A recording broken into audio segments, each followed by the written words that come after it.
certain group of this nation. Surely, Senator, do you agree?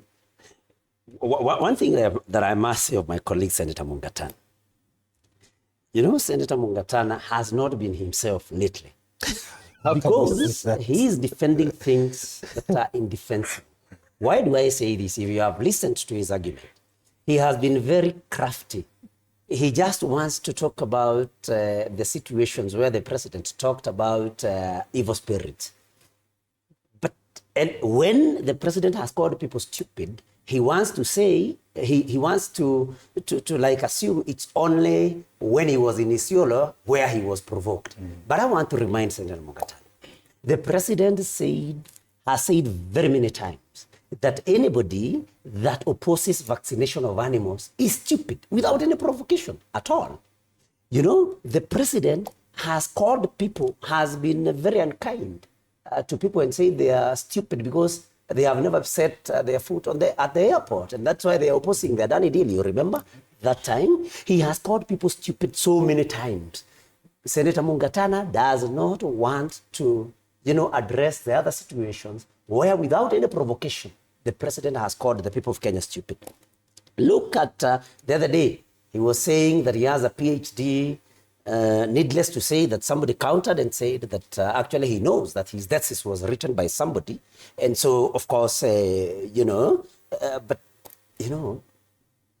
you have a PhD or not, these degrees, and we thank God, we also have them. We may not be PhDs, but then they do not directly translate into wisdom. And I'm not trying to insinuate that the president is not wise. So what I'm trying to say is let the president respect Kenyans. When you are, that dismissive of people who do not have PhDs like you, when you are dismissive of people who have never set foot at the airport, and so you think and you argue that they are not supposed to question any deal that you make about the airport. When you tell somebody that he should not talk about animals because he's a mung beans, farmer, Senator Mungatana is avoiding these issues. But I want to agree with you in the headline that the president is very frustrated. And why is the president frustrated? One, because the president is being exposed every day, the lies he told, especially in the mountain. The second deputy president has exposed the lies. And he has actually warned the people of Western that the same script, Musangarire, Muremuoyo, is the same script he used. This exposure is making the president feel very frustrated because at least now people know him. Everybody know him. And so he can only react by, insulting people. The president is intolerant. He does not tolerate anybody that holds a different view or a view that is different from his. And when, of course, because we wonder sometimes what his interests are, why he would be so bitter with the people opposing vaccination of animals.